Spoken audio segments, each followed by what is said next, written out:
Architectural Builder Supply is pleased to present you with this recording of the technical question that is listed in the title of this video. This call may be monitored and recorded for quality assurance. Roger Jordan, and I'm a contract hardware distributor. I've got a client who's got a ton of cornier panel line doors, and they've got the 033091 dogging units. I've been, getting them from S&L Supply out of Alabama, but I bought up all they have, and I really don't want to wait another week to get more. Do you have any of those in stock? 10. I do. I have 10. I'm sorry? I do. I've got 10 here with me, and I've got 17 in my Midwest location. So a total of 7. I've got 10 here, 7 up in the Midwest. Okay, cool. And what do they run? 8133. 81. Okay, cool. That's fine. Yeah, I'm paying $73 through S&L, but 8133 is not a big deal. All right, very good. Let me turn around and let me get back together with my customer, tell them I located them. And what part of Florida are you in? Naples. Oh, cool. One of my favorite spots. We do a lot of work down there. So, yeah, I'm down there on a regular basis. I'm actually out of Pasco County by Tampa. So, but we've got a bunch of stuff that we do down there. And that's great. That's fantastic. So your name again? Richard. Richard. Okay, Richard. Let me get with my customer, and I will call you. Give me your email, and I'll send you a link to the item. Oh, perfect. It's rj@pbssfl.com. Is it Papa Bravo? Yes, it stands for Palm Beach Security and Safe. We're statewide. Our main office is in Palm Beach. First job I ever did in Naples was for the chocolate factory down there, and that was back in the 80s. Where was the chocolate factory? It was down on the water. It was called the Chocolate Factory, and, we did a lot of stuff with Stratton of Florida. We did a lot of Publix, Walgreens, and everything. So I do a lot of hollow metal doors and frame installs. What kind of product lines do you handle? Exactly what you just said. My family's been selling hollow metal since the 1950s. Well, same here. We're Seco of Connecticut since the 50s. Wow. What product line do you have? That's not good enough because Seco was in the Chicago area back in the 1950s. That's where they were headquartered. Right. But yeah, fun fact. Absolutely. Yeah. No, I've sold lots of manufacturers. We're an ASA service center customer. We're direct with Republic. We sold Amwell back in the day. Back in the old days, it was Kawani. You're dating yourself. Steelcraft dealing. Oh, I know, right? so now you're telling me you're handling Fleming and Barron? Is that what you're telling me? Well, I've been to the SW Fleming factory outside of Ontario, but I don't do a lot of that Canadian stuff. I do, but if I do, it's going to be, I'll get Barron out of the service center. But a lot of what we do is, if it needs to be less costly, sure, why not? Barron's fine. There's no problem. So what line do you handle? Well, we're Seco Curry's. You are? Curry's. Okay. Yeah. Okay, I didn't hear. Yeah, Curry's obviously is the best on the planet. That's good to know because we have a lot of Secos in the St. Pete area. Matter of fact, I just sold a Seco job where I've got to replace a bunch of 3070 4-inch welded head. The frames are gone, so I got we're doing with a punch and dimple the welded head, and we're replacing those. So, but yeah, I don't know of any Seco around here. So, R&S does stock some frame legs with Seco, but they're 18 days trying to get everything, So, wow, that's awesome. Yeah, I used to be the manufacturer's rep for D-Tex for the state, D-Tex, Select, Hinge, and whatever. Then we switched over to Marcar with Accent. So I'm sure we probably met because I never forget I did a job down there in Naples, and there was an architect down there. I went down to call on him, and he was having his grand opening, and the Mexican Juan guys came, and he had all the styrofoam on the outside shot with mud on it. and they came in, they ate it to death with a weed eater. He had styrofoam blown all over his parking lot on his grand opening day. He was not a happy camper. No, but, construction sites are tough. I parked my pickup truck but underneath the 5-story building, the brick condo building, when they were acid washing. Oh, so, God. Yeah. It's crazy, man. I was at the Markar shop before they were bought up by ASA, when they were in, New York, basically in the greater Buffalo area. They had a small shop, like 2,000 square feet, tiny place. How long you been in the business? Well, how long you been? For 33 years. Okay, yeah, I've been in it for 55, and I'm certified Republic, and then obviously Republic finally got smart enough to make their 7.0 doors hinge locations to match Steelcraft. They finally woke up to yourself. Yeah, and then we handled Amwell. Then I had a rude awakening on the back set of the hinges because you start doing I was the premier rep for Florida for Joey Meggs, so we sold the premier line. So and then obviously you got Curry's and everything else. But at the end of the day is the hinge locations might line up, but the lock location doesn't line up. So I went and started replacing all this Amwell, and I'm thinking, oh, good, perfect fit. Well, little did I know the backside of the hinges were a problem and the door was going to hit. So we sold a lot of Amwell. I was in Ocala and I was with Steve Herring. I'm sure Herring Door. So we did a lot of Amwell with Steve. So it was a good product line. I go back to the days of Allied and Fenestra. So and that is the good old days. Not the good old days, the old days. So that's awesome, man. Yeah, a lot of those people made Kalani look like they had their act together really well, and they did for a long, long time.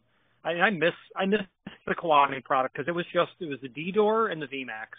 Before that it was the E series door, but it was no nonsense, simple. I've been to the factory I've been to the Amweld's factory too, about 2 years before they were done.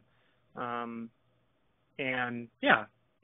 thank you. Yeah, next time you're in town, stop on by. No, I absolutely don't fall out of your chair or laugh, but right now most that we're doing is a tell line. We're using all the insulated label doors, fire label, hurricane label, and the insulated. And what I like about them is they're non-handed, so less inventory to carry. And, when you go out in a job, you can pretty much, if if they measure the door and it's a 6.8 or a 7.0, you throw one on the truck and you got what you need for an emergency job, So, it just makes life. It's about being efficient and being smart. And, do we really have to have the other thing that makes life more difficult? And if you do, fine, but keep it simple. Yeah, well, all my Amwell doors, not my Amwell doors, my Tell doors come with a top cap, okay, and they come with a closer reinforcement. Everything is standard. And then I'm dealing with a good friend of mine he used to work for Midwest Wholesale, and he's out of the Orlando area. And all his frames come with 3 different types of, welded in door closer reinforcement.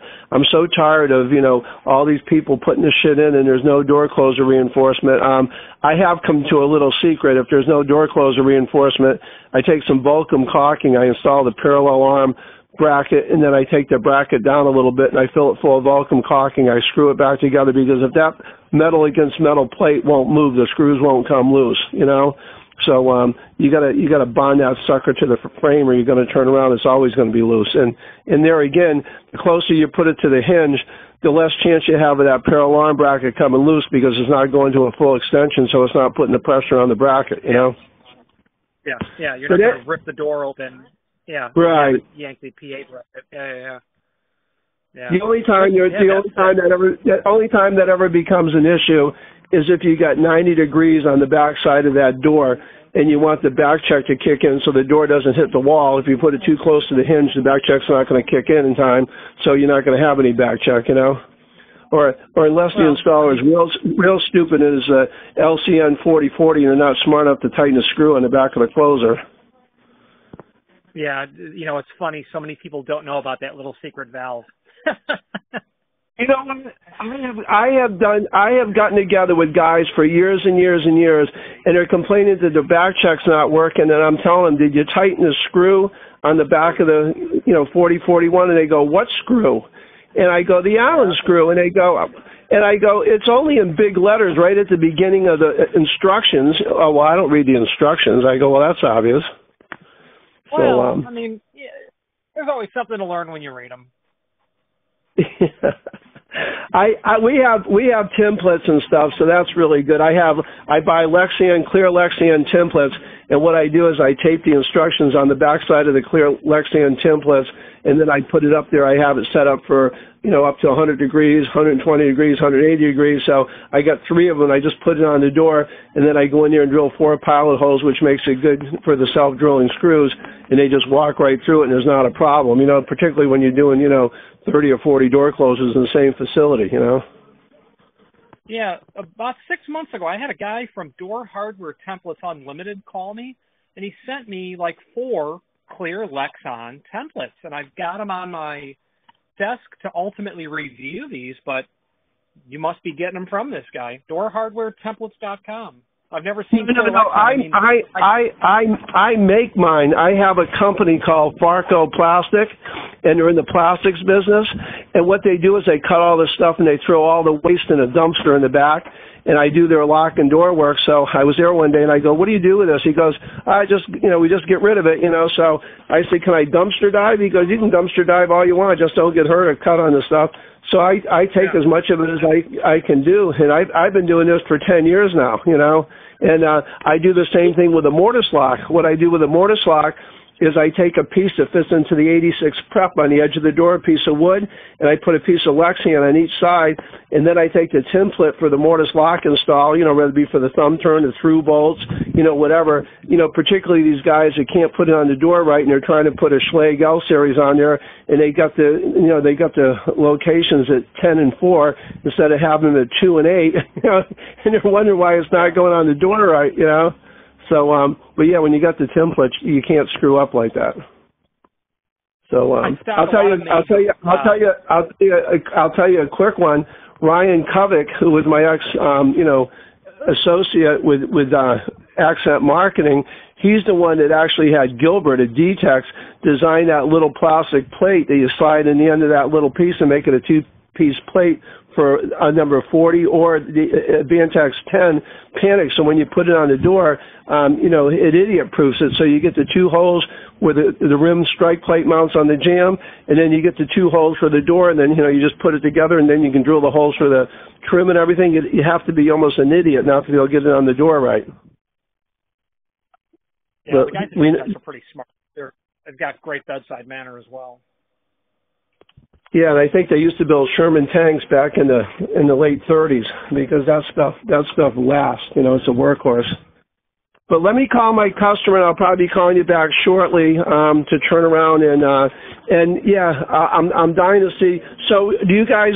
I deal with Banner Solutions Security Lock, and I also turn around and do business with a company called IML Intermountain Lock.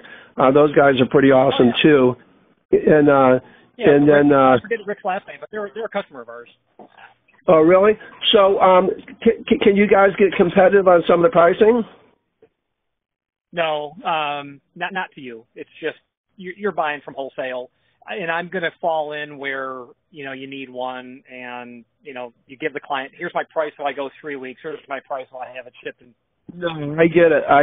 Well, the reason I ask is because, when I was in the business, I realized that we were selling to the contract hardware people cheaper than we were selling to the distributors, which I think is bullshit, but obviously they wanted to get the stuff, specified and on the doors. And then when you go to a distributor, they've already got you because you're replacing something that already exists, So, it's a little bit. Yeah, if the contract hardware people want to work on single-digit markups, let them drown in it. I'm not sympathetic to that. No, I get it. All right, man. I'll give you a call back, Richard. Thank you, sir. Okay. Have a wonderful day. You too. Bye-bye. Architectural Builders Supply hopes you have enjoyed this program.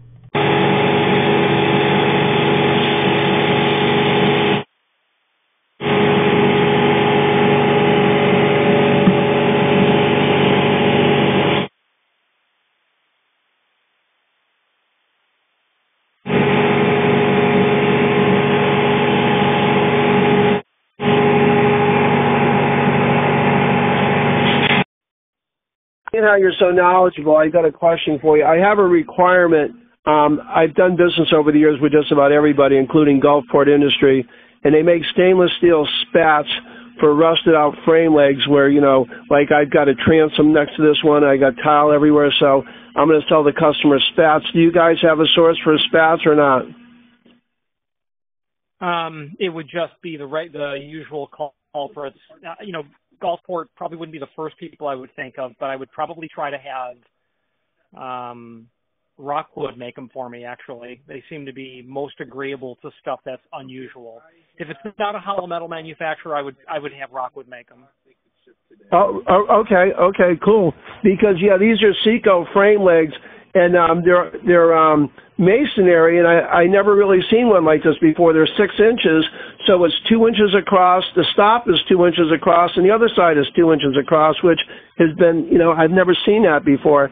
So Rockwood could possibly do it. Absolutely, yeah. And the reason I mention them is no one thinks about Rockwood, but they're really agreeable to requests like that. All I need to do is send them a sketch of it. Awesome, yeah, because I basically use Rockwood for custom pulls. I do a lot of, business with the glass people, and a lot of these 8-foot doors, they want these big custom pulls and stuff, and Rockwood's about as cool as it comes, They are as cool as it comes.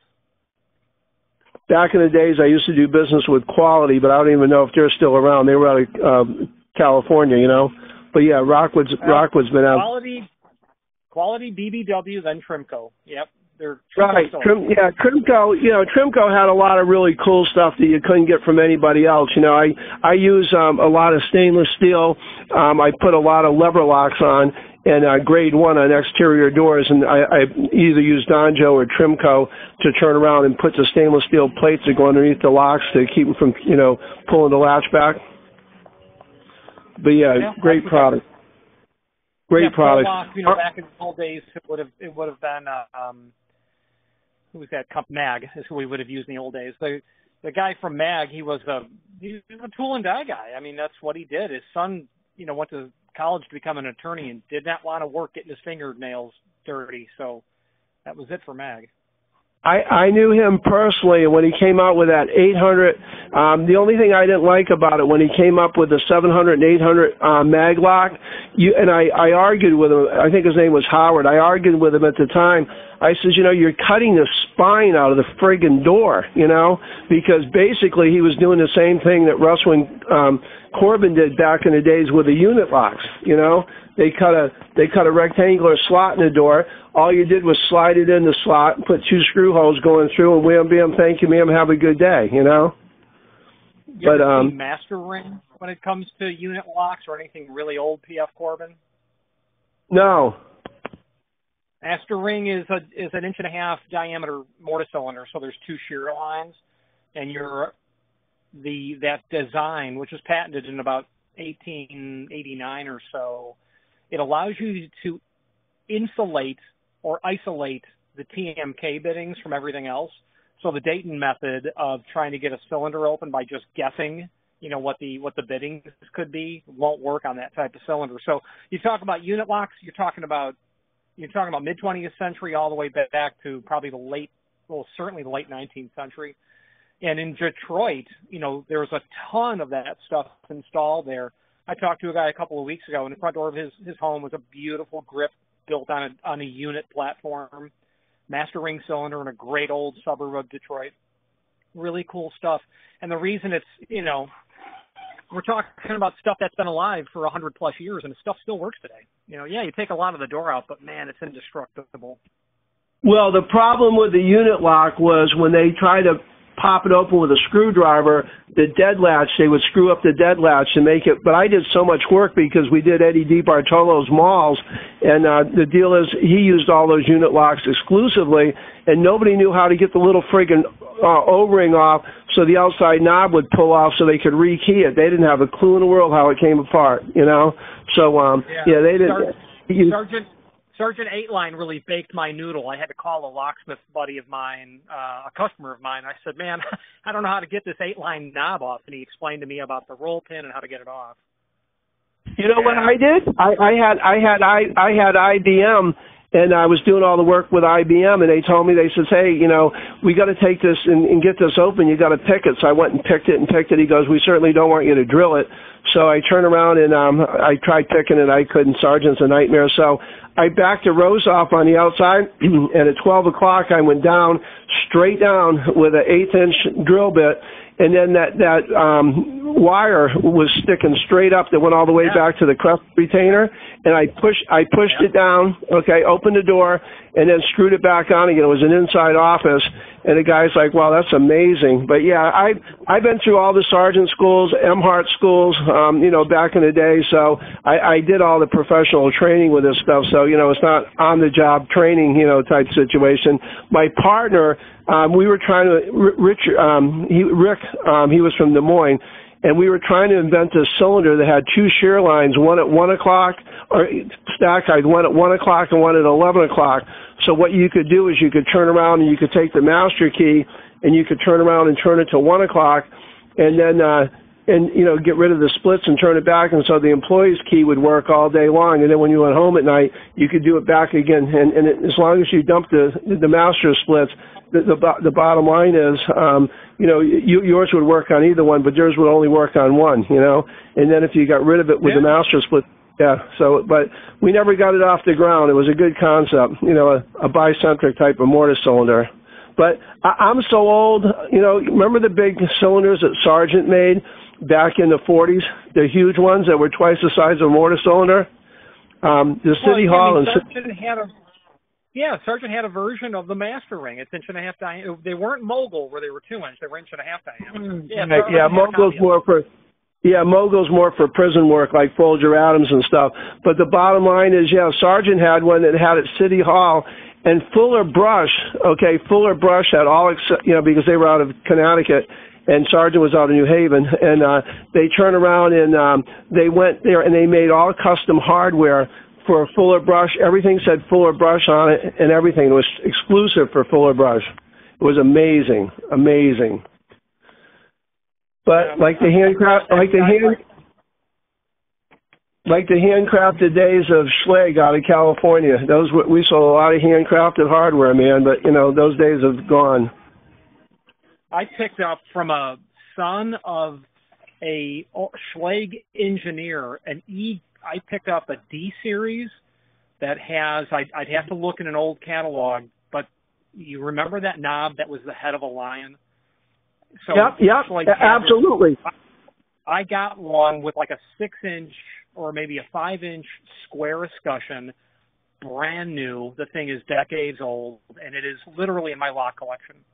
It is just so cool. You're never going to believe where I picked one of those up. You're never going to believe where I picked one up. So you know who Larry Flynn is, right?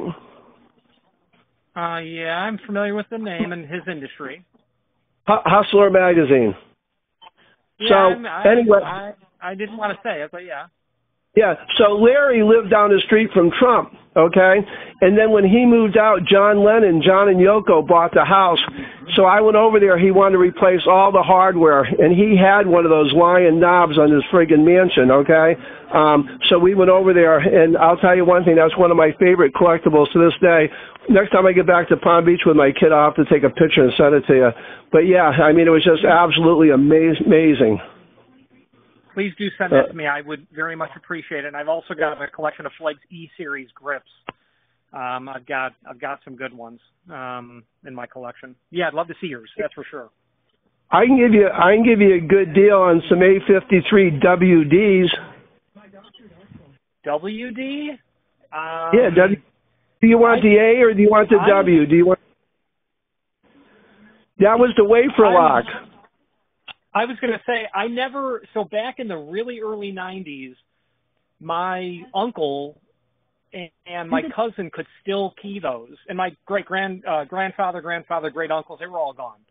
So I got a wafer manual, but I've never learned how to key them. I never took the moment to. There's nothing to it. There's nothing to it. Okay. There's one wafer. There's one wafer for no cuts, and there's one wafer for a cut. Yep. So if it has no cut, basically it's no different than any other wafer lock, basically. But I also have the before Pro Lock, I still have my hand stamp for that wafer. I got the full kit, and I got a ton of wafer locks. I got a ton of Crown hardware, Schlage Crown hardware. In the 610 finish, a US 5 finish, 605 finish rather. Not, I do have in 5 finish too, antique brass.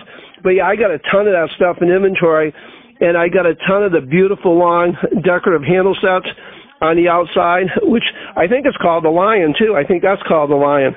But yeah, it's beautiful stuff. Crown is a beautiful house. Hey, do me a favor. I'll tell you what. I'm going to turn around. I'm going to make your day. Give me your cell phone number. I'm going to send you a picture. Yeah, sure. It's 239. Yep. 315. Yep. 7889. Okay, Richard. I'm going to turn around. I'm going to send you a picture. You're going to love this. This is a thing I put on for Mr. Lamb, who is the big automobile guru in Homosassa in Crystal River. I put one of these on his house. I'm going to send it to you. Yeah, Crystal River is, what is that, 90 minutes north of Tampa? Yeah, exactly. Yeah. I'll send you this. Palm Beach. My great-grandfather was the second home built on Singer Island. Really? Yep. Absolutely. I know Singer Island like the best. You grew up on Singer Island? Gator. First time I was there was 1980. I went through there all through the 80s. The Greater Gator. It was a cool scene in the really early 80s. That's a dumpster dive now in terms of getting there over the Blue Heron, but it's. I don't know what the Gator. I grew up there. I used to do the condos there. I did the Holiday Inn before they put the big one up. I did the Tierra, and we did the work for the Clares at Oak Brook Square all the way down the other end. No, Lost Tree Village. Excuse me. But yeah, I spent my summers on Singer Island. We did a lot of trade-offs for the timeshares. We'd go in there and they'd give us a place to stay for 2 months, and we'd go in there and service all the locks and everything, not charge them, trade it out for staying there. And have you ever heard of the Buccaneer restaurant? Are you kidding me? You mean the Marina, of course. I've been there 1,000 times. Yeah, and Eddie Murray was a personal friend of mine, and Mike, who managed the place, he lived in Juneau in those beehive condos back there. But yeah, I used to live at the Buccaneer. Yeah. But I was at the Colonnades when the manager tried to open the elevator and fell down the shaft and died Christmas Day. Oh, I didn't know that story. Yeah, we were having. I was with my mom. We're doing Sunday, Christmas brunch, and the manager, the elevator got stuck. So what does he do? He goes all the way to the top, pries the door open. It comes open. He falls down and he dies. Wow. So the Colonnades was still viable when I was first there. Yeah, and we used to hang out at the Commander Beach Club. But, yeah, all nice spots. And I'll tell you, one of the jobs we did there, you know where the Embassy Suites Hotel is? I haven't been there in a while. To me, I still go back to before the Marriott was there and when the Best Western was up on the 6th floor of that building at the end of Cascade Lane in Atlantic or whatever it is. Yeah, well, they had Days Inn and they had the Holiday Inn, which was right there when you went over the Blue Heron Bridge and you took a left and headed north, like you're going to Juneau, But, yeah, they were there. But now they got all high-rises, man. They got, the Holiday Inn built a big high-rise, and Embassy Suites built, and we did the work for Embassy Suites because we used to do the Royce Hotel on Belvedere, and some of the people that was at the Royce ended up going to Embassy, and I knew all the people, so they got me involved in it. What was the name of the deep-sea fishing people on the east side, southeast part of the Blue Heron? I went deep sea fishing with them 100 times. I just don't remember their name. They went Not out two twice a day, either Not two Georges. You talking about? You're not talking about the drift boats. Yeah, they're down in Boynton. But Eddie Murray had a big sports fishing business there. My son's number one account, and he's a member of the Sailfish Marina. You know the Sailfish? Mm-hmm. Yeah, that's my son's home. Yeah, so he's doing. There was a restaurant on 1 north of Blue Heron, maybe about 2 miles, that had really great ribs, and they had pictures of celebrities all over the wall. Oh, okay, yeah. Not the captain's table. It was, and also another place we used to go to right there in Jupiter. We used to go to Don and Kenny DePasquale owned it. I'll think of the name of it, but yeah, you're talking about the guy. The guy ended up dying in a boat accident that owned that. It's like the captain's table or something. But yeah, it was. Yeah. Oh, that place was absolutely awesome. And they have the Flame restaurant too. Like you're going to go to Burt Reynolds Dinner Theater. You're on US 1. That's right. That's right. Yeah. And we used to hang out back in the days. If you would branch off, like you're going up through Juneau on the beach side. There was a restaurant there called Some Place for Beef and Seafood. He ended up doing coke and ended up, getting in a bad car wreck and turned into a vegetable. He was in a wheelchair. But that place was really cool. He had one place in West Palm and he had one place there. And, good. There's some good food over there, man. You're making me hungry. It's lunchtime. Yeah, I think that's the truth. Isn't it amazing why people choose to live up north? I just don't understand. I'm from North, but I'm Florida, transplant by choice. Hey, Richard, I'm going to send you this picture. Make your day. Thank you, sir. You got it, buddy.